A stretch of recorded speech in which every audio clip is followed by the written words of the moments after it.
ஆமென். ஹல்லேலூயா. ஆண்டவராகிய இயேசுவின் நாமத்தில் உங்கள் யாவருக்கும் என்னுடைய அன்பின் நல்வாழ்த்துக்கள்.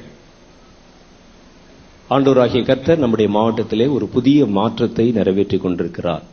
ஒரு 12 மணி நேரம் கர்த்தருடைய பாதத்தில் உபவாசத்தோடு காத்திருக்க அல்லது உபவாசத்தோடு மன்றாடி ஜெபிக்க அழைப்பு கொடுத்த பொழுது இதுவரைக்கும் வரலாறு காணாத விதத்திலே ஏராளமான பேர் ஒரு ஜெப கூட்டத்திற்கு, அதிலும் ஒரு உபவாச ஜெபத்திற்கு வந்திருக்கிறாங்க. உபவாச ஜெப கூட்டம் ஆரம்பிக்கும் பொழுது அதனுடைய துவக்க அறிவிப்பாக நமக்கு சொல்லப்பட்ட காரியம், இதுல மேக்சிமம் ஒரு 98% உங்களுடைய காரியத்திற்காக நீங்கள் ஜெபிக்க போகிறது இல்ல, நம்முடைய தேசத்திற்காக நாம் ஜெபிக்க போகிறோம். அப்படி சொல்லியும் ஏராளமான பேர் திரும்ப திரும்ப வந்து கொண்டே இருப்பது, நம்முடைய தேசத்தை கர்த்தர் ஆசீர்வதிக்க போகிறார், தேசத்தினுடைய கட்டுக்களை அறுக்க போகிறார். கர்த்தருடைய ஜனங்கள் அல்லது தேவனை நம்புகிற கிறிஸ்தவர்கள் ஜெபிக்க ஆரம்பித்து விட்டால், ஜெபிக்க பழகிவிட்டால், சாத்தான் அந்த தேசத்தை விட்டு வெளியே போய்த்தான் ஆகணும், வேற வழியே இல்லை. அல்லேலூயா.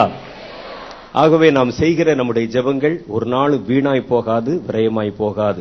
இந்த நேரம் ஆக்சுவலா சகோதரர் பன்னீர்செல்வம் அவர்கள் வந்து பாட்டு பாடணும், அதற்கு பிறகு நான் கர்த்தருடைய வார்த்தைகளை கூடணும். ஆனால் அவர்கள் ஆரம்பத்திலே ஒரு காரியம் சொல்லிட்டாங்க, நீங்க எல்லா கூட்டத்திலையும் பிரசங்கம் பண்றீங்க, ஒரு பாட்டு நீங்க பாடணும். நான் பாடி நீங்க கேட்க முடியுமா இருந்தால் நான் பாட தயாரா இருக்கிறேன். பன்னீர்செல்வம் அளவுக்கு என்னால பாட தெரியாவிட்டாலும் ஏதோ சுமாராக ஒரு 4 வரிகள் பாடி கர்த்தருடைய வார்த்தைக்குள் கடந்து போக ஆசைப்படுகிறேன். உன் ஜெபம் வீணாகாது, உன் இயேசு உயிருள்ளவர். என் ஜெபம் வீணாகாது, என் இயேசு உயிருள்ளவர், என்னாலும் காத்திடுவார், என்றென்றும் நான் பாடுவேன். அப்ப நம்ம செய்யற நம்முடைய ஜெபங்கள் என்ன செய்யாதான்? வீணாய் போகாதாம். D minor. என் ஜெபம் வீணாகாது, என் இயேசு உயிருள்ளவர், என்னாலும் காத்திடுவார், என்றென்றும் நான் பாடுவேன். என் ஜெபம் வீணாகாது, என் இயேசு உயிருள்ளவர், என்னாலும் காத்திடுவார்,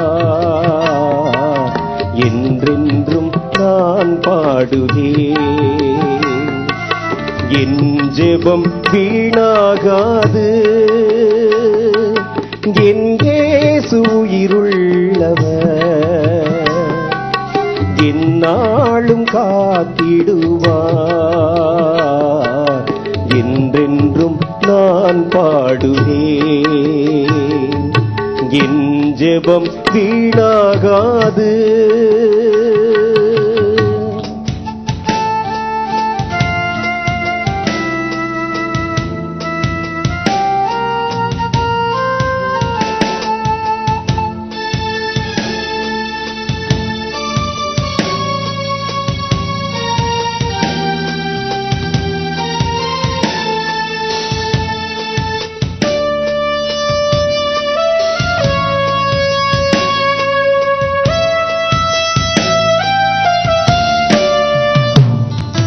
கண்ணீரின் பாதையில் நான் நடந்தால் கனிவுடன் கரம் நீட்டுவார்.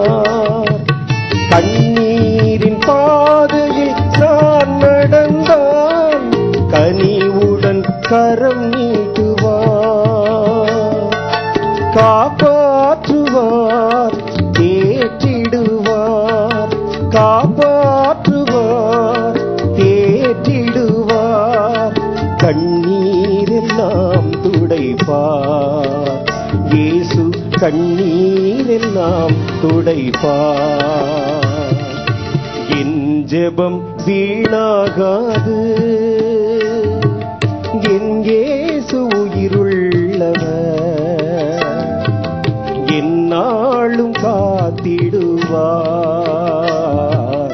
என்றென்றும் நான் பாடுவேன். என் ஜெபம் வீணாகாது.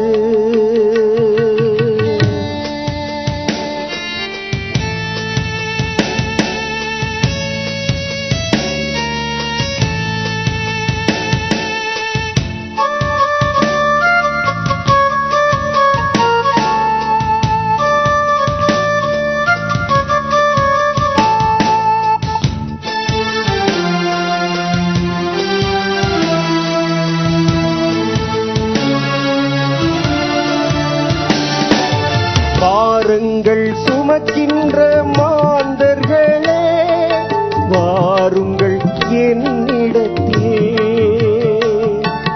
பாரங்கள் சுமக்கின்ற மாந்தர்களே, வாருங்கள் என்னிடத்தே. இளைப்பாற்றுவேன், களைப்பாற்றுவேன், இளைப்பாற்றுவேன், உன்னை களைப்பாற்றுவேன். என்னாலும் தள்ளேன் என்றார் இயேசு, என்னாலும் தள்ளேன் என்றார். என் ஜெபம் வீணாகாது, என் இயேசு உயிருள்ளவர், என்னாலும் காத்திடுவார். என்றென்றும் நான் பாடுவேன். என் ஜெபம் வீணாகாது, என் இயேசு உயிருள்ளவர், என்னாலும் காத்திடுவார். என்றென்றும் நான் பாடுவேன். என் ஜெபம் வீணாகாது.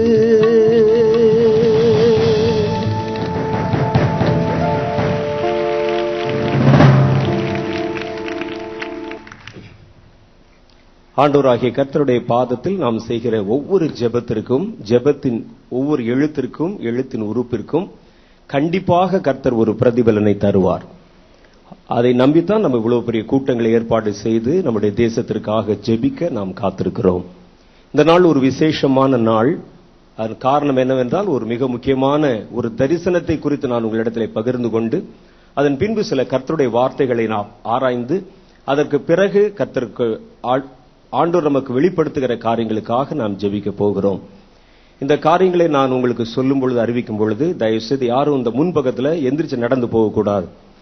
அதுக்கப்புறம் நம்ம கொஞ்ச நேரம் காத்திருக்கணும். கர்த்தர் நம்மோடு கூட பேசுவார். தேவனுடைய பிரசன்னம் இந்த இடம் முழுவதும் நிரம்பி இருக்கிறத நான் பார்க்கிறேன். நம்முடைய கண்களை மூடி, ஒருவேளை நீங்க போகணும்னு சொன்னா பின்னால கூடித்தான் போகணும், இந்த நடுவுல போகக்கூடாது, பாதியில் எந்திரிச்சு போகக்கூடாது. ஒரு உண்ணாவிரத பந்தல் மாதிரி இதை நாம் நம்முடைய கைகளில் நம்ம பயன்படுத்தக்கூடாது. சில இடங்களில் உண்ணாவிரத பந்தல்கள் என்ன செய்வாங்கன்னா, ஷிஃப்ட் போட்டு உண்ணாவிரதம் பண்ணுவாங்க. அந்த மாதிரிலாம் இருக்கக்கூடாது. குறிப்பிட்ட நேரங்கள் வரைக்கும். அதற்கு பிறகு நீங்க இந்த செய்தி வேளைக்கு பிறகு நீங்கள் கொஞ்சம் ரிலாக்ஸ் பண்ணிக்கொள்ளலாம். அதுக்கெல்லாம் நமக்கு டைம் கொடுப்பாங்க. நாம் இப்பொழுது நம்முடைய கண்களை மூடி, தலைகளை தாழ்த்தி கர்த்தருடைய சமூகத்தில் ஒரு சிறு ஜெபம் செய்ய போகிறோம். இரக்கத்தில் ஐஸ்வர்யமுள்ள எங்கள் தேவனாகிய கர்த்தாவே, நாங்கள் விரும்புவதற்கும் வேண்டிக் கொள்வதற்கும் விண்ணப்பிப்பதற்கும் அதிகமான கிரியைகளை நீரே பரத்திலிருந்து நிறைவேற்றுகிறீர் என்று அறிந்து உம்முடைய நாமத்தை நாங்கள் துதிக்கிறோம். கர்த்தராகிய ஆண்டவரே, இந்த நேரத்திலும் நீர் எங்களை மறைத்து நீர் வெளிப்படுவீராக. உம்முடைய வாயின் வார்த்தைகளை நீர் எங்களுக்கு அருளி செய்து எங்களை ஆசீர்வதிப்பீராக. நாங்கள் செய்கிற ஜெபங்கள் எல்லாம் உம்முடைய பரலோகத்திற்குள் எடுத்துச் சென்று ஏற்ற பிரதிபலனை ஆண்டவர் அதிசீக்கிரமாய் எங்கள் தேசத்திலே கட்டளையிடுவீராக. தொடர்ந்து ஆண்டவர் இந்த நேரம் முழுவதும் நீர் எடுத்துக்கொள்ளும், எங்களை வழிநடத்தும், ஆசீர்வதியும். இயேசுவின் நாமத்தில் எங்கள் ஜெபம் கேளும் பிதாவே, ஆமென். நாம் இந்த நாள் முழுவதும் கர்த்தருடைய பரிசுத்த பாதத்தில் நாம் காத்திருக்கிறோம். தேவன் நமக்கு அநேக காரியங்களை வெளிப்படுத்தி கொண்டு வருகிறார். இதுவரைக்கும் நம்முடைய தேசத்தில் இல்லாத அளவிற்கு புதிய பரிமாணங்களிலே பல மணி நேரங்கள் காத்திருந்து ஜெபிக்க நாம் பழகி வருகிறோம். கர்த்தருடைய வேதம் சொல்லுகிறது, லூக்கா சுவிசேஷம் 21:36, இவைகளுக்கெல்லாம் நீங்கள் தப்பி மனுஷகுமாரன் வரும்பொழுது எதிர்கொள்ள பாத்திரவான்களாய் நிற்கும்படி விழித்திருந்து ஜெபம் செய்யுங்கள் என்றார். ஆகவேதான் இந்த ஜெபத்திற்கு கொடுத்த பல பரிமாணங்களை கர்த்தராகிய தேவன் இந்த கடைசி காலத்தில் நமக்கு வெளிப்படுத்தி காண்பித்து வருகிறார். இயேசு விடுவிக்கிறார், ஊழியங்களுக்காக நீங்கள் அதிகமாக ஜெபித்துக் கொள்ளணும். ஏனென்றால் அவர்களுக்கு விசேஷித்த ஒரு அபிஷேகத்தை கர்த்தர் கட்டளையிட்டு அநேக தேசங்களுக்கும் ஜாதிகளுக்கும் ஜனங்களுக்கும் எப்படி ஜெபிக்க வேண்டும், கடைசி காலத்திலே கர்த்தர் எதிர்பார்க்கிற விரும்புகிற ஜெபம் எப்படி இருக்க வேண்டும் என்பதை நமக்கு கற்றுக் கொடுத்து கொண்டு வருகிறார்கள். இந்த நாளிலும் விசேஷமாக நாம் பல மணி நேரங்கள் கர்த்தருடைய பாதத்திலே காத்திருந்து ஜெபித்துக் கொண்டிருக்கிறோம். இந்த நிகழ்ச்சிகள் முழுவதிலும் இந்த விருதுநகர் மாவட்டத்தில் நீங்க செய்யற ஜெபம் ஒரே நேரத்தில் நம்முடைய ஏஞ்சல் தொலைக்காட்சி வழியாக உலகத்தின் ஏறத்தாழ 63 நாடுகளுக்குள் இருக்கிற கர்த்தருடைய பிள்ளைகள் இதை பார்த்து கொண்டு வருகிறார்கள். ஏன் இதையெல்லாம் அப்படி நம்ம இந்த பிராட்காஸ்ட் பண்றாங்க, டெலிகாஸ்ட் பண்றாங்க என்றால் நமக்கு கர்த்தர் கற்றுக் கொடுக்கிற காரியங்களை உலகத்தின் பல்வேறு பகுதிகளில் இருக்கிறவர்கள் கற்றுக்கொள்வதற்காகவும், நம்ம எவ்வளவு தூரம் ஆத்ம பாரத்தோடு கண்ணீரோடு ஜெபிக்கிறோம் என்கிறதை அவர்கள் புரிந்து கொண்டு அவர்களும் ஜெபிக்க பழகுவதற்காகவும் இந்த நிகழ்ச்சி நீங்கள் இங்கே நடந்து கொண்டிருக்கிற இதே நேரத்தில் நம்முடைய ஏஞ்சல் தொலைக்காட்சியிலே நேரலையாக ஒளிபரப்பு செய்யப்படுகிறது. அதற்குண்டான காரியங்கள் எல்லாவற்றையும் ஏற்பாடு செய்து கொடுத்த சாது சுந்தர் செல்வராஜ் ஐயா அவர்களுக்காகவும் நீங்கள் அதிகமாக கர்த்தரிடத்தில் ஜெபித்துக் கொள்ளணும். பிராங்கா ஒரு காரியம் சொல்லணும்னா, ஆக்சுவலா இந்த நேரம் அவர்தான் இங்கே வந்து பேசுவதாக இருந்தது. ஒரு குறிப்பாக ஒரு மிக முக்கியமான ஒரு வேலை அவர்களுக்கு வந்து விட்டதுனால நான் மாத்திரம் கடந்து வந்திருக்கிறேன். இன்றைய தினத்திலே நாம் கர்த்தருடைய வார்த்தைக்கு போவதற்கு முன்பாக நேற்று என் வாழ்க்கையில் நடந்த ஒரு சம்பவத்தை உங்களுக்கு சொல்லி கர்த்தருடைய வார்த்தைக்குள் கடந்து போக நான் ஆசைப்படுகிறேன். நேற்றைய தினம் நான் சென்னையிலிருந்து இங்கே வருவதற்காக நான் கடந்து வந்து கொண்டிருந்தேன் மதுரைக்கு. விமானத்திலே வந்து கொண்டிருந்த நேரத்தில் அங்கே மேலே டேக் ஆஃப் ஆகி விமானம் போய் கொண்டிருக்கிறது. எல்லாம் அப்பதான் தூங்க ஆரம்பிச்சிருக்கிறாங்க, நித்திரையா இருக்கிறாங்க. விமானத்தில் என் பக்கத்தில் மற்றொரு சகோதரன் இருக்கிறார். அப்படி நான் உட்கார்ந்து கொண்டிருந்த பொழுது ஒரு காதுல ஒரு ட்ரம்பட் வாய்ஸ் மாதிரி தூரத்துல ஒரு சத்தம் கேட்டது. நல்ல பிரத்யட்சமா ஒரு நீளமா ஒரு ட்ரம்பட் வாய்ஸ். நான் நினைச்சேன், ஒருவேளை மியூசிக் இன்னும் பிளே பண்றாங்களா அந்த விமானத்துல, அல்லது வேற யாராவது வச்சிருக்கக்கூடிய ஒரு செல்போன்ல இருந்து வருதா, அல்லது வேற ஏதாவது பாட்டு கேட்டு கேட்கிறாங்களான்னு சொல்லி நான் சுற்றிலும் திரும்பி பார்த்தேன். ஆனால் ஒரு சத்தம் கேட்கிறது, ரொம்ப ஸ்பஷ்டமாக கேட்கிறது. ஸ்பஷ்டம்னா துல்லியம்னு அர்த்தம். தெளிவாக கேட்கிறது. ரொம்ப தெளிவாக அந்த சத்தம் தூரத்துல கேட்குது. எனக்கு தெரியும், இந்த எக்காலங்கள் ஊதுவதில் பல ரகங்கள் இருக்கிறது. எக்காலங்கள் ஊதுவது என்பது வேத புஸ்தகத்தில் நீங்க எடுத்து வாசித்து பார்த்தா பல சந்தர்ப்பங்களிலே எக்காலங்களை ஊதுகிறார்கள். ஒன்று, தேவாலயத்திற்கு ஜனங்களை வரவழைப்பதற்காக எக்காலம் ஊதுவாங்க, அது ஒரு ஸ்டைல் இருக்கும். யுத்தம் ஆரம்பிக்கும் பொழுது யுத்தத்திற்கு ஆயத்தப்படுவதற்காக எக்காலம் ஊதுவாங்க, அது வேற ஸ்டைல்ல இருக்கும். யுத்தத்திற்கு புறப்பட போவதற்கு அந்த யுத்தம் ஆரம்பித்து விட்டது என்பதை காண்பிப்பதற்காக எக்காலம் ஊதுவாங்க, அது வேறு சத்தமா இருக்கும். யுத்தத்திலே நம்முடைய படை வீரர்கள் ஜெயித்து விட்டார்கள் என்றால் அதற்கு ஒரு எக்காலம் ஊதுவாங்க, அது வேற டோன்ல வேற ராகத்துல வேற மாதிரி இருக்கும். அதற்கு பிறகு நம் தேசத்தில் ஒரு ஆபத்து வந்து விட்டது என்றால் அதை உணர்த்துவதற்காக எக்காலம் ஊதுவார்கள். ஒரு ராஜாவை அங்கே பட்டாபிஷேகம் பண்ணுகிறார்கள், அவரை கொண்டு வந்து ராஜாவாக்குறாங்கன்னு சொன்னா அப்போ ஒரு விதமான எக்காலம் ஊதுவாங்க. தேவ ஆலயத்திற்கு போவதற்கு ராஜாவினுடைய குடும்பத்தினர் கடந்து போகிறார்கள் என்றால் அப்போ ஒரு எக்காலம் ஊதுவாங்க. இதை தவிர வேதத்தில் எழுதப்பட்டிருக்கிறது, சில மனிதர்கள் தாங்கள் இந்த ஏழை எளியவர்களுக்கு பிச்சை போடும் போது கூட எக்காலம் ஊதுவதற்கு ஒரு கூட்டத்தை வச்சிருந்தாங்களாம் பக்கத்துல. அது கர்த்தருடைய வேதத்தில் போட்டிருக்கு. படிச்சா ரொம்ப காமெடியா இருக்கும். நீங்க உங்களுடைய அந்த தான தர்மங்களை செய்யும் பொழுது பக்கத்துல எக்காலம் ஊதுகிறவர்களையும் தாரை தப்பட்டை வாசிக்கிறவர்களையும் நீங்கள் வைத்திருக்கிறீர்கள். அவன் ஒரு 10 பைசா போட்டவனே மட்டமட்டமா அடிச்சு எக்காலத்தை ஊத ஆரம்பிச்சிருவாங்களாம். இதற்காக எக்காலங்கள் என்பது பலவிதமான சத்தங்களில் அவைகள் ஒலிக்கப்படுகின்றன. அது மாதிரி நான் இந்த சத்தத்தை கேட்டவனே எனக்கு தெரிந்து விட்டது, இது மனிதர்கள் ஊதுகிற எக்காலத்தின் சப்தம் அல்ல. இந்த எக்காலத்தின் ஓசைக்கு என்ன அர்த்தம் என்பதும் எனக்கு புரிந்து விட்டது. ஏதோ ஒரு காரியம் நடக்கிறது பரலோகத்தில் சொல்லி அந்த சப்தத்தை என்னுடைய காதுகள் கேட்கிறது. அது ரொம்ப தெளிவா கேட்குது, ஆனா தூரத்துல கேட்கிற மாதிரி. என்னுடைய கண்களை மூடி நான் ஜெபிக்க ஆரம்பித்தேன், ஆண்டவரே என்ன நடக்கிறது என்று. அப்பொழுது ஒரு வினாடி தான், 2 செகண்டுக்குள்ள நான் வேறொரு இடத்திற்கு எடுத்து செல்லப்பட்டு என்னுடைய ஆவியிலே கொண்டு போகப்படுகிறேன். அது வேறொரு இடமாக இருக்கிறது. அதை சுற்றிலும் அலங்கங்கள் இருக்கிறது. பெரிய பெரிய காம்பவுண்ட் சுவர்கள், மதில்கள் இருக்கின்றன. மதில்களுக்கு நடுவில் பெரிய ஒரு மைதானம் மாதிரி இருக்கிறது. அந்த அரண்கள் சுவர்கள் பார்த்தா பெரிய பெரிய கல் பாறைகளிலே கட்டப்பட்ட கல் சுவராக இருக்கிறது. அது சுற்றிலும் இருக்கிறது. நடுவில் ஒரு பெரிய மைதானம் அளவிற்கு இருக்கிறது. அந்த மைதானத்தின் அருகிலே நான் அங்கே போகும்பொழுது ஒரு விசேஷ காட்சியை பார்த்தேன். அந்த சுவத்துல அது 4 பக்கம் சுற்றி பெரிய பெரிய காம்பவுண்ட் சுவர் மாதிரி பண்ணப்பட்ட சுவர்களின் ஓரத்துல இந்த கீழே இருக்க கிரவுண்டை விட்டு கொஞ்சம் உயரத்துல மனிதர்கள் பரிசுத்தவான்கள் நின்று கொண்டிருக்கிறாங்க. அப்படியே அந்தரத்துல நிற்கிற மாதிரி நின்று கொண்டிருக்கிறாங்க. இன்னொரு பக்கத்துல பார்க்கிறேன், தேவனுடைய ஆவிகள் நின்று கொண்டிருக்கிறார்கள். அதை பற்றி எல்லாம் சொல்லணும்னா நிறைய டாபிக் பேசணும். கர்த்தருடைய ஆவிகள் என்று வேதத்தில் எழுதப்பட்டிருக்கு. கர்த்தருடைய ஆவிகள், அது கேருபீன்கள், செராபீன்கள் போன்றவர்கள் எல்லாம் கர்த்தருடைய ஆவிகள். இந்த பக்கத்துல சில தேவ தூதர்கள் நின்று கொண்டிருக்கிறாங்க. நான் அங்கே கடந்து போன பொழுது யாரோ என்னை அழைத்து கொண்டு போய் மனிதர்கள் நிற்கக்கூடிய பகுதியில் என்னை கொண்டு விடுறாங்க. அப்பொழுது நாங்கள் மேலே கொஞ்சம் உயரத்தில் இருக்கிறோம். கீழே குனிந்து பார்க்கும் பொழுது அந்த மைதானத்துல மிகப்பெரிய ஒரு புத்தகம் வைக்கப்பட்டிருக்கிறது. ரொம்ப பெருசு, ஏறத்தாழ ஒரு 500 அடி நீளம் இருக்கும், ஒரு 500 அடி அகலம் இருக்கும். அவ்வளவு பெரிய ஒரு பெரிய புத்தகம். பரலோகத்தில் எழுதப்பட்ட பல ரகசியங்கள், பல காரியங்களை நாங்கள் பார்க்கும் பொழுது அதை ஒரு ஸ்க்ரோல் என்று சொல்லுகிற புஸ்தக சுருள் வடிவத்தில் பார்த்திருக்கிறேன். ஆனால் இங்கே நான் கண்டது ஒரு புஸ்தகம் மாதிரி, நம்ம எப்படி ஒரு ஸ்பைரல் பைண்டிங் பண்றோமோ அது மாதிரி ஒரு பெரிய புத்தகம். ஒரு 500 அடி இருக்கும், 500 அடி அகலத்துக்கு இருக்கலாம், ஒரு சுமாரா அதுக்கு மேலே இருக்கலாம், பெரிய அளவில் இருக்குது. அதனுடைய பேப்பர்கள் முழுவதும், அதில் இருக்கிற தாள் முழுவதும் இந்த பப்பைரஸ் என்று சொல்லக்கூடிய அந்த பேப்பர், அது தயாரிக்கக்கூடிய ஆதி காலத்தில் செய்த அந்த எகிப்திய நுணுக்கத்தோடு தயாரிக்கப்பட்டதை போல கனமான ஒரு பெரிய பெரிய பேப்பரா இருக்குது. அது கொஞ்சம் ஒரு மாதிரி ஒரு மெல்லிசா, ஒரு கிரீனிஷ் ஆகவும் எல்லோயிஷ் ஆகவும் காணப்படுகிறது போல இருக்கிறது. அன்றியும் வானத்திலே ஒரு நெருப்பு எரிந்து கொண்டிருக்கிறது. அங்கிருந்து தான் இந்த எக்காலத்தின் சப்தம் ஒலித்துக் கொண்டிருக்கிறது. சில தேவதூதர்கள் இந்த புத்தகத்துக்கு மேல் பக்கத்துல செட்டடித்து பறந்து கொண்டிருக்கிறாங்க. அப்பொழுது வானத்திலிருந்து ஒரு சப்தம் உண்டாக கேட்டேன். அந்த சப்தம் சொல்லுகிறது, தேவன் தம்முடைய கோபாக்கினையின் அந்த தீர்ப்புகளை செலுத்தும் புத்தகங்கள் திறக்கப்படுகிற காலம் சமீபித்து வந்தது. ஆகவே இந்த புத்தகங்கள் திறக்கப்பட போகிறது என்று சொல்லி அவர்கள் சொல்ல கேட்டேன். அப்பொழுது அந்த வார்த்தைகளை கேட்ட பொழுது அங்கே கூடியிருந்த பல தேவதூதர்கள் தங்களுடைய தலையை தாழ்த்தி கொண்டார்கள், கவிழ்த்துக் கொண்டார்கள். அப்பொழுது மறுபடியும் வானத்தில் ஒரு சப்தம் உண்டாகி அந்த புத்தகத்தின் பக்கங்களை இதோ இப்பொழுது திறந்து போடுங்கள் என்று சொல்லுகிறார்கள். சொன்ன உடனே 4 முனைகளிலும் சில தேவதூதர்கள் வந்து நின்று அதனுடைய 2 முனைகளை மாத்திரம் 2 தேவதூதர்கள் பறந்து வந்து, செட்டையில பறந்து வந்து அதை பிடிச்சு அப்படியே மேலே தூக்குகிறார்கள். அதை தூக்கின பொழுது அதில் எழுதப்பட்டிருக்கிற எழுத்துக்கள் நெருப்புமயமாய் அவைகள் எரிந்து கொண்டிருக்கிறதையும் நெருப்பு கங்குகளின் வடிவமாக இருக்கிறது நான் கண்டேன். அவைகளிலிருந்து புகைகள் எழும்பிற்று.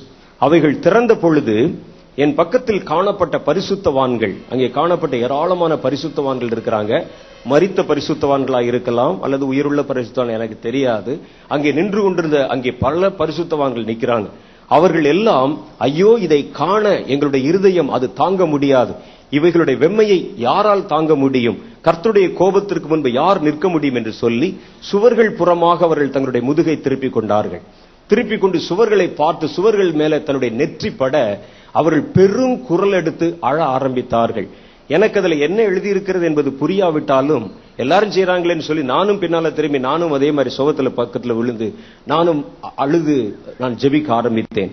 அன்றியும் அப்பொழுது சொல்லப்பட்டது, எல்லாவற்றையும் நிறைவேற்றுவதற்கான காலங்கள் நிறைவேறி கொண்டு வருகிறது. தேவனுடைய கோபாக்கினின் புத்தகங்கள் அங்கே திறக்கப்படும் பொழுது எவன் இதற்கு விரோதமாக நிற்க முடியும்? அப்பொழுது எல்லா பலவான்களும் அலறி அவர்கள் அடங்குவார்கள் என்று மறுபடியும் வானத்திலும் இருந்து ஒரு மகாபெரிய சப்தம் உண்டாகிறதை கேட்டேன். அதன் பின்பு நாங்கள் அந்த புத்தகத்தை நோக்கி திரும்பி பார்க்கும் பொழுது அந்த புத்தகத்திலே எழுதப்பட்டிருக்கிற வார்த்தைகள் பெரிய பெரிய எழுத்தா இருக்குது. அந்த வார்த்தைகள் வாசிக்கக்கூடியதாகவும் நாங்கள் விளங்கிக் கொள்ளக்கூடியதாகவும் இருக்கிறது. அவைகளில் என்ன எழுதியிருக்கிறது என்பவைகளை எல்லாம் சொல்லுவதற்கு எனக்கு அனுமதி இல்லாத பட்சத்தில் அதன் கீழ்ப்பகுதியிலே ஒரு காரியம் எழுதப்பட்டிருக்கிறது. இது அழைக்கப்பட்டவனும் தேவனுக்கு விசேஷமாய் தன்னை பரிசுத்தமாய் காத்து கொண்டவனும் பாரம் நிறைந்தவனும் தன்னுடைய கண்களின் கண்ணீரை தேக்கி தன்னுடைய கைகளை விரித்து பரலோகத்துக்கு நேராய் அபயமிட்டால் இவைகளுடைய காலங்கள் குறைக்கப்படவும் இதனுடைய வேகங்கள் குறைக்கப்படவும் ஜீவன்கள் அங்கே தப்பித்துக் கொள்ளவும் செய்யும் அல்லவோ என்று எழுதப்பட்டிருக்கிற வார்த்தை நான் பார்த்து ஆச்சரியமடைந்தேன். கர்த்தர் தம்முடைய கோபாக்கினை நியாய தீர்ப்பை எழுதி வைத்திருக்கிறார். ஒரு பக்கம் தேவன் அன்புள்ளவர், ஒரு பக்கம் கிருபை நிறைந்தவர், ஆனாலும் கர்த்தர் நீதிபரர் என்பதை நீங்கள் அறிந்து கொள்ளணும். இந்த பக்கங்கள் திறக்கப்படும் பொழுது தேசங்கள் தவிக்கவும் தேசங்கள் தத்தளிக்கவும் செய்யும் என்று சொல்லி என் பக்கத்தில் இருக்கக்கூடிய அநேக பரிசுத்தவான்கள் பெரும் குரல் எடுத்து சொன்னார்கள். ஐயோ, இந்த ஆண்டவருடைய நியாய தீர்ப்புகள், கர்த்தருடைய கோபாக்கினின் தீர்ப்புகள் செலுத்தப்படும் நாட்களிலே அந்த கோபாக்கினின் தீர்ப்புகளுக்கு உள்ளாக்கப்பட்ட தேசங்களுக்கும் அந்த தேசங்களில் குடியிருக்கிறவர்களுக்கும் ஐயோ என்று சொல்லி அவர்கள் பெருங்குரல் எடுத்து இந்த காரியத்தை சொன்னாங்க. அன்றியும் வேறொரு சப்தம் உண்டாகி வானத்தினுடைய வடக்குக்கும் வானத்தினுடைய கிழக்குக்கும் மேற்குக்கும் தெற்குக்கும் கட்டளையிட்டு மேலிருந்து கீழே அவைகளை தள்ளி போடுங்கள் என்று சொல்ல கேட்டேன். அவைகள் சொல்ல கேட்ட பொழுது நான் வானத்தை அண்ணாந்து பார்க்கும் பொழுது நட்சத்திர குவியல்கள் போல காணப்பட்ட பல கற்களும் குவியல்களும் காணப்பட்டு அவைகள் பின்னால் இருக்கக்கூடிய பெரிய பெரிய தேவதூதர்கள், இவர் நம்ம சாதாரணமா பார்க்கிற தேவதூதர்களை போல 1000 மடங்குக்கும் அதிகமான உயரம் உடையவர்களாக இருக்கிறார்கள். அவர்கள் தங்களுடைய கைகளையும் செட்டைகளையும் விரித்து அக்னிமயமாய் காணப்பட்ட நட்சத்திர கற்களை மேலிருந்து கீழாக தள்ளுகிறதை கண்டேன். அன்றியும் மீண்டும் ஒரு சப்தம் உண்டாகி அவைகளை இப்பொழுது கட்டவிழ்த்து விடுங்கள் என்று சொல்ல கேட்க 4 திசைகளிலும் 4 மூலைகளிலும் நின்று கொண்டிருக்கிற மகா உயரமான தேவதூதர்கள் தாங்கள் கைகளில் கட்டி வைத்திருக்கிறதை போல பாவனையாய் காணப்பட்ட சில கயிறுகளை அவர்கள் அறுக்கிறதாக காணப்பட்டது. அப்படி அவர்கள் அறுக்கும் பொழுது அங்கே ஒரு மிகப்பெரிய ஊழி காற்றினுடைய சப்தம் உண்டாகி அது 4 முனைகளிலும் இருந்து பூமியின் பல பகுதிகளில் நிரப்புகிறதையும் அதை தொடர்ந்து ஜனங்களுடைய கூக்குரலின் சத்தம் எழும்புகிறதையும் கேட்டேன். அதன் பின்பு கீழே மறுபடியுமாக அங்கு வானத்தில் சத்தம் கீழ் நோக்கி உண்டாகி நீங்கள் இப்பொழுது அவைகளை அசைத்து போடுங்கள் என்று சொல்ல கேட்ட பொழுது சமுத்திரங்களின் அலைகள் உண்டாயிற்று. அலைகள் இதுவரைக்கும் நாம் சந்தித்திராத அளவுக்கு மகா உயரமாய் தோன்றி தீவுகளை அது அப்படியே அமிழ்த்து போடுகிறதையும் ஜாதிகளையும் ஜனங்களையும் விழுங்கி போடுகிறதையும் அவருடைய கோர கைகள் அவர்களுக்கு பின்னால் ஜனங்களுக்கு பின்னால் கடந்து போய் அவருடைய விலையேற பெற்ற அந்த ஜீவன்களை தண்ணீருக்குள் அமிழ்த்து போடுகிறதையும் கண்டு நான் துக்கமடைந்தேன். இன்னும் ஏராளமான காரியங்களை அங்கே சொல்லப்பட்டிருக்கிறது. ஆண்டவராகிய கர்த்தர் சொன்னார், இவைகள் நிறைவேற வெகு சமீபமான நாட்களிலே உலகமும் பூமியும் வந்திருக்கிறது. கர்த்தர் எம்மட்டும் பொறுமையாயிருப்பார். கர்த்தர் தாம் செய்ய வேண்டிய நியாய தீர்ப்பின் காலங்களை நிறைவேற்றும் காலம் வந்தது என்று அவர்களுக்கு சொல் என்ற ஒரு கட்டளை வார்த்தை புறப்பட கேட்டேன். அவைகளை கேட்டு நான் கண் விழித்து பார்த்த பொழுது மதுரை ஏர்போர்ட்டுக்கு மேலே எங்களுடைய விமானம் பறந்து கொண்டிருக்கிறது. ஆண்டவராகிய கர்த்தர் இன்றைக்கும் தம்முடைய ஜனங்களோடு அவர் பேச விரும்புகிறார். இனி வருகிற காலங்கள் மகா கொடிதாக இருக்க போகிறது. இயற்கையின் பேரழிவுகளும் பயங்கரமான சீற்றங்களும் உலகத்தின் பல பகுதிகளிலே நிறைவேறப் போகிறது. உலகத்தில் இருக்கக்கூடிய மனிதர்கள் தங்களுடைய இஷ்டப்படி என்ன வேண்டுமானாலும் செய்யலாம், எப்படி வேண்டுமானாலும் வாழலாம். கர்த்தர் கிருபையுள்ளவர், அவர் பொறுமையுள்ளவராய் இருப்பார் என்று நினைக்க கேட்கிறேன். ஆனா அது உண்மை அல்ல. தேவன் நியாயம் என்று வந்துவிட்டால் யாரே பார்க்க மாட்டார். கர்த்தர் தம்முடைய நீதியை செலுத்த ஆரம்பித்து விட்டால் அது யாரென்றே பார்க்க மாட்டார். இவைகளுக்கு அப்புறம் நான் மத்தியானம் வீட்டில் வந்து ஜெபித்துக் கொண்டிருந்த பொழுது என்னுடைய ஆவியிலே நான் பார்த்த ஒரு தரிசனத்தில் எனக்கு சொல்லப்பட்ட காரியம், ஜெபிக்கிறவன் தன் உத்தரவாதத்தை உணர்ந்து ஜெபிக்கணும். இன்றைக்கு மாய்மாலமான ஜெபங்களும் மாய்மாலமான சப்தங்களும் அதிகமாய் உண்டாகி இருக்கிறது. கர்த்தர் அவைகளை ஏற்று இழைத்து போனார். அவைகளை ஒரு நாளும் அவர் பரலோகத்துக்குள்ளே கொண்டு வருகிறதும் இல்லை, அதை தள்ளிவிட்டு விடுகிறார். ஆகவே அவர்கள் செய்கிற உத்தரவாதமானது உண்மையான இருதயத்தில் இருந்து அது பரிசுத்தமான ஆத்ம பாரத்தோடு நிரம்பினதாக கடந்து வர வேண்டும். இன்றைக்கு அநேகர் ஜெபிப்பதற்காக தங்களை உருக்குவதை போல காண்பித்து அவர்கள் ஜனங்களுக்கு முன்பாக மாய்மாலமாக ஜெபித்து தங்களுடைய வீடுகளிலோ அவர்கள் வாழாதிருக்கிறார்கள். உண்மையான பாரம் அவருடைய இருதயத்துக்குள்ள இல்லை என்று கர்த்தர் வருத்தப்படுகிறார் என்று சொல்ல கேட்டேன். அதனாலதான் ஜெபிக்கிறோம், இந்த ஜெபம் பத்தாது. இப்ப நான் சொல்றது என்னுடைய அபிப்பிராயம் அல்ல, என்னுடைய பார்வையில நல்லா நீங்க ஜெபிக்கிறீங்க. நம்ம டிவியில பார்க்கும் பொழுது அல்லது பல கூட்டங்களில் நாங்கள் கடந்து போகும் பொழுது நாகர்கோவிலில் ஆரம்பித்த இந்த 12 மணி நேர உபவாச ஜெபம் பல மாவட்டங்களின் தலைநகரங்களிலே கடந்து வருகிறது. அதுல சந்தர்ப்பவசத்தினால 2 இடம் தவிர மற்ற எல்லா இடங்களுக்கும் நானும் கடந்து போகிறேன். நான் கடந்து போன பொழுது ஒரு புதிய மாற்றத்தை பார்க்கிறேன். ஒரு புதிய அலை, ஒரு புதிய ஜெபம், ஜனங்களுக்குள்ளே ஜெப ஆவி ஊற்றப்படுகிறதை பார்க்கிறேன். 12 மணி நேரம் இடைவிடாமல் ஜெபிக்க ஆரம்பித்திருக்கிறார்கள். எல்லாம் நல்லதுதான். அவர்கள் வந்து முன்பாக நின்று கதறி கண்ணீரோடு ஜெபிக்கிறார்கள். எல்லாம் நல்லது. என்னுடைய அபிப்பிராயத்தின்படி கேட்டால் இப்படிப்பட்ட ஒரு சூழ்நிலையை இதற்கு முன்பாக நான் பார்த்ததில்லை. ஏறத்தாழ 32 வருடங்களாக கர்த்தருடைய ஊழியத்தை நான் நிறைவேற்றி கொண்டிருக்கிறேன். அதற்கு முன்பாக கிறிஸ்தவ அனுபவத்திலே நான் பிறந்ததே ஒரு கிறிஸ்தவ குடும்பத்தில் தான் பிறந்திருக்கிறேன். பல இடங்களிலே நம்ம பண்ணுகிற ஜெபங்கள், நம்முடைய ஆலயங்களில் செய்கிற ஜெபங்கள் எல்லாம் நான் பார்த்திருக்கிறேன். இந்த அனுபவங்களின் அடிப்படையிலே சொல்ல வேண்டுமானால் இப்போ எழும்பியிருக்கிற மாதிரி ஜெப வீரர்களும் ஜெபத்திற்கு என்று கொடுக்கப்படுகிற நேரங்களும் நாம் பண்ணுகிற ஜெப தோரணைகளும் ஜெப பரிமாற்றங்களும் போல வேறு எந்த ஒரு சந்தர்ப்பத்தில் நான் பார்த்ததாக எனக்கு ஞாபகமே இல்லை. நம்முடைய சபை ஆராதனைகளிலோ, நாம் நடத்தின கூட்டங்களிலோ, நாம் நடத்தின ஒவ்வொரு விதமான ஐக்கியங்களோ, உபவாச ஜெபங்களோ, முழு ஜெபங்களோ கூட இப்படிப்பட்ட ஜெப சத்தங்கள் ஒலிக்கவில்லை. என்னுடைய அபிப்பிராயத்தின்படி கேட்டா இப்ப நம்ம எல்லாம் நல்லா ஜெபம் பண்ண ஆரம்பித்திருக்கிறோம். ஆனால் நான் என்னுடைய அபிப்பிராயத்தை சொல்ல வரவில்லை, கர்த்தருடைய அபிப்பிராயத்தை சொல்லணும். கர்த்தருடைய பார்வையிலிருந்து சொல்லணும்னா, தேவனுடைய கோபத்திற்கு ஏதுவாய் ஜனங்கள் செய்கிற அந்த பாவத்தின் அளவிற்கு ஏற்ற அளவில் உங்க ஜெபம் இன்னும் செலுத்தப்படவில்லை என்று அவர் சொல்லுகிறார். இதுதான் பரலோகத்தினுடைய ஒப்பீனியன். பரலோகத்தினுடைய விமர்சனம் என்னன்னா, அவங்க செஞ்ச பாவத்துக்கு வரக்கூடிய தண்டனை இருக்கு பாருங்க, பாவத்துக்கு வரக்கூடிய தண்டனை அந்த அளவிற்கு உங்களுடைய ஜெபத்திலிருந்து புறப்படுகிற அந்த அந்த உத்தரவாதம் அது அந்த அளவிற்கு இல்லை, இது போதாது அப்படின்னு சொல்றார்.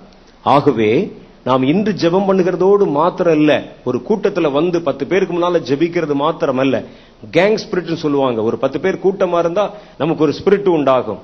ஆனா அதே ஆட்கள் நீங்க வீட்டுல போய் பார்த்தா ஜெபிக்க மாட்டாங்க. நம்ம தொடர்ந்து நம்முடைய ஜெபங்கள்ல, நம்முடைய ஆலயங்கள்ல, நம்முடைய சபைகள்ல, நம்முடைய குழுக்கள்ல, நம்முடைய கூட்டங்கள்ல, சின்ன சின்ன ஐக்கியங்கள்ல நாம் அதிகமாய் உத்தரவாதம் எடுத்து இங்கே கற்றுக்கொண்டது அப்படியே நடைமுறையில நம்முடைய வாழ்க்கையில செய்ய வேண்டும் என்று கர்த்தர் விரும்புகிறார். அதுவும் போக வெறும் தமிழ்நாட்டில் மாத்திரம் இந்த நமக்கு இருக்கக்கூடிய சில மாவட்ட தலைநகரங்கள்ல மாத்திரம் இந்த ஜெபக்கூடுகைகளை வைத்து அதில் இருக்கிற ஜனங்களை மாத்திரம் நம்ம கற்றுக் கொடுக்கிறது அது போதாது. இது உலகம் முழுவதும் இப்படிப்பட்ட ஜெபங்கள் ஏறெடுக்கப்பட வேண்டும். அதற்காகத்தான் கர்த்தர் நமக்கு ஒரு வாசல் திறந்து கொடுத்து ஏஞ்சல் டிவியின் மூலமாக இந்த ஜெப சப்தத்தை உலகம் முழுவதும் அவர் வியாபித்து வர பண்ணுகிறார். அப்ப தொடர்ந்து நாம் அதிகமாக ஜெபிக்க ஜெபிக்க ஜெபிக்க கர்த்தர், அது கீழே எழுதியிருக்கு, நான் பார்த்தேன், நான் சாட்சி, நான் உங்களிடத்துல பொய் சொல்வதற்கு வரவில்லை, எனக்கு பொய் சொல்ல வேண்டும் என்ற அவசியம் இல்லை. ஒருவேளை இதெல்லாம் எப்படிங்க நடக்கும், கர்த்தர் அப்படியா செய்வார், இதெல்லாம் நம்ப முடியாது, அல்லது இப்படிப்பட்ட காரியங்கள் எல்லாம் நம்ம நம்ப முடியுமா என்று கேட்டால் அதற்கு என்னிடத்தில் பதில் இல்லை. உங்களை நம்ப வைப்பது என்னுடைய வேலை அல்ல. உங்களை நம்ப வைக்கணும், உங்களை நீங்க நம்பினா பேசணும் என்பது என்னுடைய வேலை அல்ல. கர்த்தர் சொன்னதை சொல்லணும், நம்புவதும் நம்பாதும் உன்னுடைய இஷ்டம். இயேசு தன்னுடைய வாயின் வார்த்தைகளை பிரசங்கம் பண்ணும்போது சொன்ன, அதை கேட்கிறதுக்கு காதுள்ளவன் கேட்க கடவன். கேட்கணும்னு கட்டாயம் கிடையாது. நீங்க கண்டிப்பா அதை கேட்டீங்கன்னா கண்டிப்பா நீங்க ஏற்றுக்கொண்டே ஆகணும். நாங்க இதற்கெல்லாம் விளக்கம் சொல்லி நாங்கள் ஒரு பரிசுத்த வாழ்க்கை வாழுகிறோம், நாங்கள் ஒரு தியாகம் உள்ள வாழ்க்கை வாழ்றோம், நாங்க ஜெப வாழ்க்கை வாழ்றோம், அதனால நாங்க சொல்ற ஏற்றுக்கொள்ளுங்க என்றெல்லாம் சொல்வதற்கு எனக்கு நேரம் இல்லை, அது எனக்கு தேவையும் இல்லை. கர்த்தர் சொன்ன காரியம் இதுதான். அவர் சொல்லி இருக்கிறார். வெகு சீக்கிரத்தில் வேண்டுமானால் எழுதி வைத்து பாருங்கள், வெகு சீக்கிரத்திலே தேசங்கள் திகைக்கிறதை பார்ப்பீர்கள். தேசங்கள்ல அழுகையின் சத்தம், கூக்குரலின் சத்தம் உண்டாகிறத பார்ப்பீங்க. இதெல்லாம் பாத்தீங்கன்னா முன்னால் விழுகிற ஒரு பெரு வெள்ளம் வருவதற்கு முன்னால, மழை வர்றதுக்கு முன்னால விழக்கூடிய சில இந்த மழை துளி தூறல் போல நடக்கிற அனுபவம் தான் இப்ப பாக்குறோம் நம்ம. ஆனா இனிமேல் தான் கர்த்தருடைய கோபாக்கினை தீர்ப்பின் புத்தகங்கள் திறக்கப்பட போகின்றன. அது திறக்கப்படும் நாட்கள்ல எங்கெங்கும் இதுவரைக்கும் நீங்கள் கண்டிராத மிகப்பெரிய அழிவுகள் உண்டாக ஆரம்பிக்கும். ஜனங்கள் கூட்டங்கூட்டமாய் மரித்து போவார்கள்.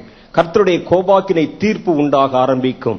இன்றைக்கு பாவத்தை தேடி, விபச்சாரத்தை தேடி, வேசித்தனத்தை தேடி, நிர்விசாரத்தை தேடி, பொருளாசையை தேடி, உலக மயக்கத்தை தேடி, சிற்றின்பத்தை தேடி தன்னை விற்று போட்டிருக்கிற நோவாவின் காலத்து ஜனங்களை போன்ற ஜனங்களை கர்த்தருடைய வாயின் வார்த்தைகள் நியாயம் தீர்க்க போகிற காலம் வருகிறது. அப்படிப்பட்ட பேர் அழிவுகள் வரும் பொழுது விழுகிற பிரேதங்களை எடுக்கவும் அடக்கமனும் கூட நாதியற்று போய் கிடக்கும். பல தீவுகள் காணப்படாமல் போகும். பல இடங்களிலே கொள்ளை நோய்கள் தோன்றும். இது போல ஏராளமான பயங்கர செய்திகளை இனி வருகிற நாட்கள்ல நீங்க பார்க்க போறீங்க. நேத்து இந்த புத்தகத்தை திறந்துட்டாங்களான்னு கேட்டா இல்ல, அவர்கள் நமக்கு முன்பாக காண்பித்திருக்கிறார்கள். அதை குறித்து சொல்லப்பட்ட காரியம், தேவனுடைய கோபாக்கினை தீர்ப்பின் புத்தகங்கள் திறக்கப்படும் காலம் சமீபித்திருக்கிறது என்பதே. இப்போதே திறப்பின் வாசலில் நிற்கவும் அந்த விரிசலை அடைக்கவும் தேவனாகிய கர்த்தர் தம்முடைய ஜனங்களை அவர் தேடுகிறார். செய்கிறோடைய ஜெபம் உண்மையான ஜெபமா இருக்கணும். அது பாரம் நிறைந்த ஜெபமா இருக்கணும், கண்ணீர் நிறைந்த ஜெபமா இருக்கணும். கர்த்தருடைய கோபாக்கினையை ஆற்றி அதை அவித்து போடுகிற அளவிற்கு உங்களுடைய ஜெபமும் ஜெபத்தின் தொனியும் புறப்பட வேண்டும் என்று கர்த்தர் விரும்புகிறார். இனி கடைசி காலம் முழுசும் இப்படிதான் இருக்கும்.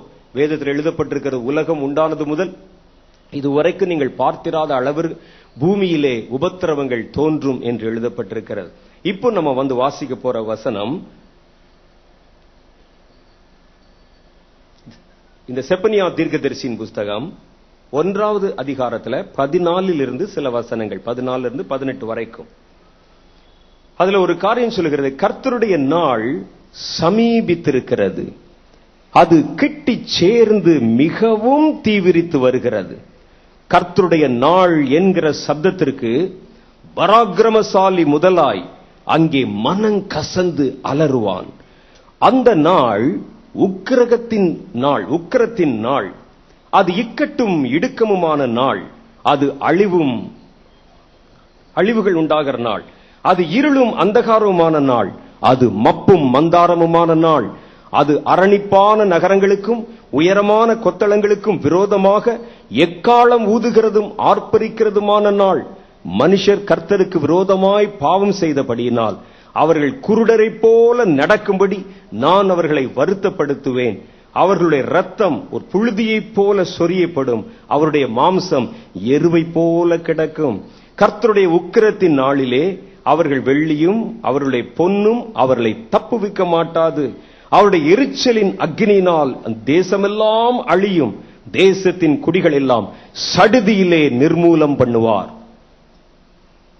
கர்த்தருடைய கிருபை நிறைந்த வார்த்தைகள், கர்த்தருடைய இரக்கம் நிறைந்த வார்த்தைகள், கர்த்தருடைய அன்பை பற்றி வெளிப்படுத்தும் வார்த்தைகள் நிரம்பின வேதத்துல தான் இந்த வார்த்தையும் பதிவு செய்யப்பட்டிருக்கிறது என்பதை உங்கள் ஞாபகத்திற்கு கொண்டு வர விரும்புகிறேன். நீங்க ஒருவேளை எனக்கு இதெல்லாம் படிக்க பயமா இருக்குங்கன்னு சொல்லி விட்டாலும் அந்த நாள் வந்துதான் சேரும். இதெல்லாம் எங்களுக்கு வேண்டாம், வாக்குத்தத்தம் மாத்திரம் போதும் என்று நீங்கள் பற்றி கொண்டாலும் அந்த நாள் வந்துதான் சேரும். வேதம் சொல்லுகிறது கர்த்தருடைய நாள் வருகிறது, கர்த்தருடைய நாள் சமீபித்திருக்கிறது. செப்பனியாவின் காலத்தில் சொல்லப்பட்டதை விட இந்த காலத்தில் இந்த வார்த்தைகள் சொல்லப்படுவதுதான் இன்னும் சரியானதாயிருக்கும். ஏனென்றால் இந்த வார்த்தைகளை நான் நேற்றைய தினம் கேட்டேன். அவங்க சொல்றாங்க கர்த்தருடைய கோபாக்கினையின் நியாய தீர்ப்புகளை தேசங்கள் மேல் செலுத்த போகிற நாள் சமீபித்திருக்கிறது என்று சொல்ல கேட்டேன். புத்தகங்கள் திறக்கப்படுவதாக என்று சொன்னார்கள். வடக்கிலும் கிழக்கிலும் தெற்கிலும் மேற்கிலும் நிற்கிற பேரழிவுகளை உண்டு பண்ணுகிற சங்கார தூதர்களை நோக்கி அவைகளை தள்ளி போடுங்கள் என்று சொல்லப்படுகிற சப்தத்தை கேட்டேன். இந்த வார்த்தைகளை சொல்லியும் கேட்டும் ஏற்றுக்கொண்டும் இந்த வார்த்தைகளை கவனிக்கிற எவனும் தன்னுடைய நிர்விசாரத்திலே தொடர்ந்து நீடித்தால் இனி உலகத்திற்கு நேரிட போகிற தீமைகளிலிருந்து உங்களை தப்புவிப்பார் ஒருவரும் இல்லை என்று கர்த்தருடைய ஜீவனை கொண்டு உங்களுக்கு சொல்லிக்கொள்ள நான் விரும்புகிறேன். வேதம் சொல்லுது கர்த்தருடைய பெரிய நாள் வருகிறது, அது நம்மை கிட்டி சேர்ந்திருக்கிறது, மிகவும் தீவிரித்து வருகிறது. ஒரு சிவிங்கியின் ஓட்டத்தை போல, ஒரு ஒட்டகத்தின் ஓட்டத்தை போல அது வெகு தீவிரமாய் ஓடிக்கொண்டு வருகிறது என்று வேத புஸ்தகத்தில் சொல்லப்பட்டிருக்கிறது. அது மாத்திரம் இல்லையா, கர்த்தருடைய நாள் என்ற சப்தத்திற்கு பராக்கிரமசாலி முதற்கொண்டாய் மனம் கசந்து அழுவான். அவனுடைய பலவானுடைய பலம் அவனை தப்புவிக்காது. ஒவ்வொருவருக்கும் தன்னுடைய பலம் என்பது ஒவ்வொரு காரியத்தில் இருக்கிறது. சிலருக்கு தன்னுடைய அந்த பலம் என்பது தன் மாம்சத்திலே இருக்கிறது, சிலருக்கு தாங்கள் சார்ந்திருக்கிற தன்னுடைய ஜாதியிலே இருக்கிறது, சிலருக்கு தாங்கள் சேர்த்து வைத்திருக்கிற பணத்தில் இருக்கிறது, சிலருக்கு தாங்கள் அடைந்து வைத்திருக்கிற அதிகாரத்தில் இருக்கிறது. ஆண்டவராகிய கர்த்தர் சொல்லுகிறார், நீர் எதன் நிமித்தமாய் உன்னை பராக்கிரமசாலியாய் காட்டிக்கொண்டாலும் பராக்கிரமசாலிகள் முதலாய் மனம் கசந்து அழுது அவன் புலம்பத்தக்கதான ஒரு நாள் சீக்கிரம் தீவிரித்து வருகிறது என்று கர்த்தர் சொல்லுகிறார். அது உக்கிரத்தின் நாளாம். உக்கிரம் என்றால் ஒரு கோபத்தின் உச்சகட்டம் என்று பொருள். உக்கிரம் என்றால் உச்சகட்டம். உச்சகட்டம் அதான் பீக், அதான் உயரம், அதான் சிகரம். இன்றைக்கு வெயில் பாருங்க, உக்கிரமா வெயில் அடிக்குது அப்படின்னு சொல்றாங்க. அப்படின்னா என்ன? அது உக்கிரம் என்றால் அதான் பீக், அதிகம், உச்சகட்டம். வேதத்தில் எழுதியிருக்கிறது அது உக்கிரத்தின் நாள். என்ன உக்கிரத்தின் நாள்? கர்த்தருடைய கோபத்தின் உக்கிரம் வெளிப்படுகிற நாள். பாருங்க, பூமியை முழுவதும் மனிதன் கெடுத்து வைத்து மனிதன் பொல்லாத கிரியைகளை கொண்டு வந்து வேசித்தனத்தினாலும் விபச்சாரத்தினாலும் பூமியை அவன் கரைப்படுத்தி பாழ்படுத்தி வாலிப சமுதாயம் 24 மணி நேரமும் அசுத்தமான கிரியைகளுக்கு பின்னால் ஓடி தேவனை மறந்து தேவனுடைய ஊழியத்தை வியாபார பொருளாய் மாற்றி ஆண்டவருடைய ஆலயத்தை இதோ ஓநாய்களும் அங்கே கூடி வருகிற ஆந்தைகளும் ஒன்று சேருகிற ஸ்தலங்களாய் மாற்றி அங்கே ஜாதிகளுக்கு விரோதமாய் ஜாதிகள் எழும்பி சண்டைகளை ஆரம்பித்து அங்கே தேவனுக்கு விரோதமான கிரியைகளை செய்து கர்த்தருடைய நாமத்தை தொழுது கொள்கிறவர்கள் போல தங்களை காண்பித்துக் கொண்டு மாய்மாலம் பண்ணுகிற இந்த மாய்மாலத்தின் கூட்டத்தை கர்த்தர் எத்தனை நாள் பொறுத்துக் கொண்டிருப்பார் என்று நீங்கள் நினைக்கிறீர்கள்? தேவன் இவைகள் எல்லாம் பார்த்தார், இது நீதி அல்ல என்று கண்டார். அவர் தம்முடைய நியாய தீர்ப்பை கோபாக்கினையை செலுத்தும் காலம் இதோ சமீபித்து வந்திருக்கிறது என்று சேனைகளின் கர்த்தர் உங்களுக்கு சொல்ல விரும்புகிறார். அந்த நாளுக்கு, அந்த ஒரே நாளுக்கு எத்தனை பேர் கொடுக்கப்பட்டிருக்கிற பாருங்க. உக்கிரமான நாள், மப்பும் மந்தாரமுமான நாள், இக்கட்டும் இடுக்கமுமான நாள், அது பட்டணங்களுக்கு விரோதமான நாள், அழிவும் எங்கும் அழிவுகள் நிறைந்த நாள், பாழ்கடிப்பும் நிறைந்த நாள், கொத்தளங்களுக்கு விரோதமான நாள், இருளும் அந்தகாரமுமான நாள் என்று எத்தனை நாள், அதுக்கு குறித்து எவ்வளவு விவரம் சொல்லப்பட்டிருக்கு பாருங்க. பராக்கிரமசாலி முதற்கொண்ட அந்த நாளை பார்க்கறதுனால அல்ல, கர்த்தருடைய நாள் என்கிற சப்தத்தை கேட்டாலே மாம்சத்தில் மனங்கசந்து அலறுவான் என்று வேதத்தில் எழுதியிருக்கு. அப்படிப்பட்ட நாள் வருதான். நான் விளையாடுறதுக்கு சொல்லல, உங்களை பயமுறுத்துறதுக்கு சொல்லல. உங்களை பயமுறுத்தி எனக்கு என்ன ஆக போகிறது? வரப்போகிற ஆபத்துக்கு தப்பித்துக் கொள்ளுங்கள். கேட்கிறதுக்கு காதுள்ளவன் கேட்க கடவன். நோவாவின் காலத்தில் இப்படித்தான் நடந்தது. நோவா நீதி உள்ளவனாய் இருந்து கர்த்தருடைய நீதியை குறித்தும் நியாய தீர்ப்பை குறித்தும் ஜனங்களுக்கு பிரசங்கித்தான் என்று எழுதியிருக்கிறது. கர்த்தர் அவனுக்கு இந்த காரியத்தை சொன்னார். பூமி முழுவதிலும் ஒரு பெரிய பாழ்கடிப்பு வருகிறது. பூமியில் காணப்படுகிற சிறியோர் பெரியோர், ராஜாக்கள், மந்திரிகள், பிரபுக்கள் யாவற்றையும் இதோ பூமியின் வெள்ளத்தினால் நான் அமிழ்த்து போட போகிறேன். நோவா, உனக்கோ என் கண்களிலே உனக்கும் உன்னுடைய வீட்டாருக்கும் என் கண்களில் கிருபை கிடைத்தது. நீ உன் ஜீவன் தப்ப இன்னென்ன காரியத்தை நிறைவேற்றுவாயாக என்று கர்த்தர் அவனுக்கு சில கட்டளைகளை கொடுத்தார். ஆனால் நோவாவோ அவன் அதை வாங்கிக் கொண்டு சும்மா இருந்து விடவில்லை. நானும் என்னுடைய வீட்டாரும் மாத்தாம் நாம் அதிலிருந்து தப்பித்தால் போதும் என்று அவன் நினைத்து விடவில்லை. கர்த்தர் எனக்கு கொடுத்த கட்டளைகளை மாத்திரம் நிறைவேற்றி நாம் தப்பித்துக் கொண்டால் போதும் என்று அவன் இருந்து விடவில்லை. உடனே வீதியில் இறங்கினான், ஜனங்களை சந்தித்தான், ஜனங்கள் கூடுகிற இடங்களில் போய் நின்றான். கர்த்தருடைய நீதியை குறித்தும் நியாய தீர்ப்பை குறித்தும் கர்ப்ப வேதனையோடு பிரசங்கித்தான். ஜனங்களோ அவனை ஏளனம் பண்ணி பரியாசம் பண்ணி, வானத்திலிருந்து மழை பெய்யுமாம், அங்கே பெய்யக்கூடிய மழையினால் எங்கள் தேசங்கள் அழிந்து போகுமாம், நான் கட்டியிருக்கிற வீடு எப்படிப்பட்டது என்று உனக்கு தெரியுமா, நாங்கள் அதற்குள்ளே பயன்படுத்தி இருக்கிற கம்பிகள் எப்படிப்பட்டது என்று உனக்கு தெரியுமா, நாங்கள் எவ்வளவு பெரிய டெக்னாலஜி வைத்துக் கொண்டு இந்த காரியத்தை நாம் செய்திருக்கிறோம் என்று தெரியுமா என்று அவர்கள் மார்தட்டி இருப்பார்கள். நம்மை போல இன்னைக்கு விஞ்ஞானத்தை வைத்து மார்தட்டி கொண்டிருக்கிறார்கள். சில ஆண்டுகளுக்கு முன்பாக சகோதரர் சாது அவர்கள் அமெரிக்க தேசத்துக்கு போயிருந்தாங்க. அங்கே அமெரிக்க தேசத்துக்கு போயிருந்த பொழுது கர்த்தர் அவரிடத்தில் இரவிலே ஒரு காரியத்தை வெளிப்படுத்தினார். அதை காலையிலே செய்தியிலே அவர்கள் பேசினாங்க. அவர்கள் பேசின அந்த வார்த்தை பல இடங்களிலே அது டெலிகாஸ்ட் செய்யப்பட்டது.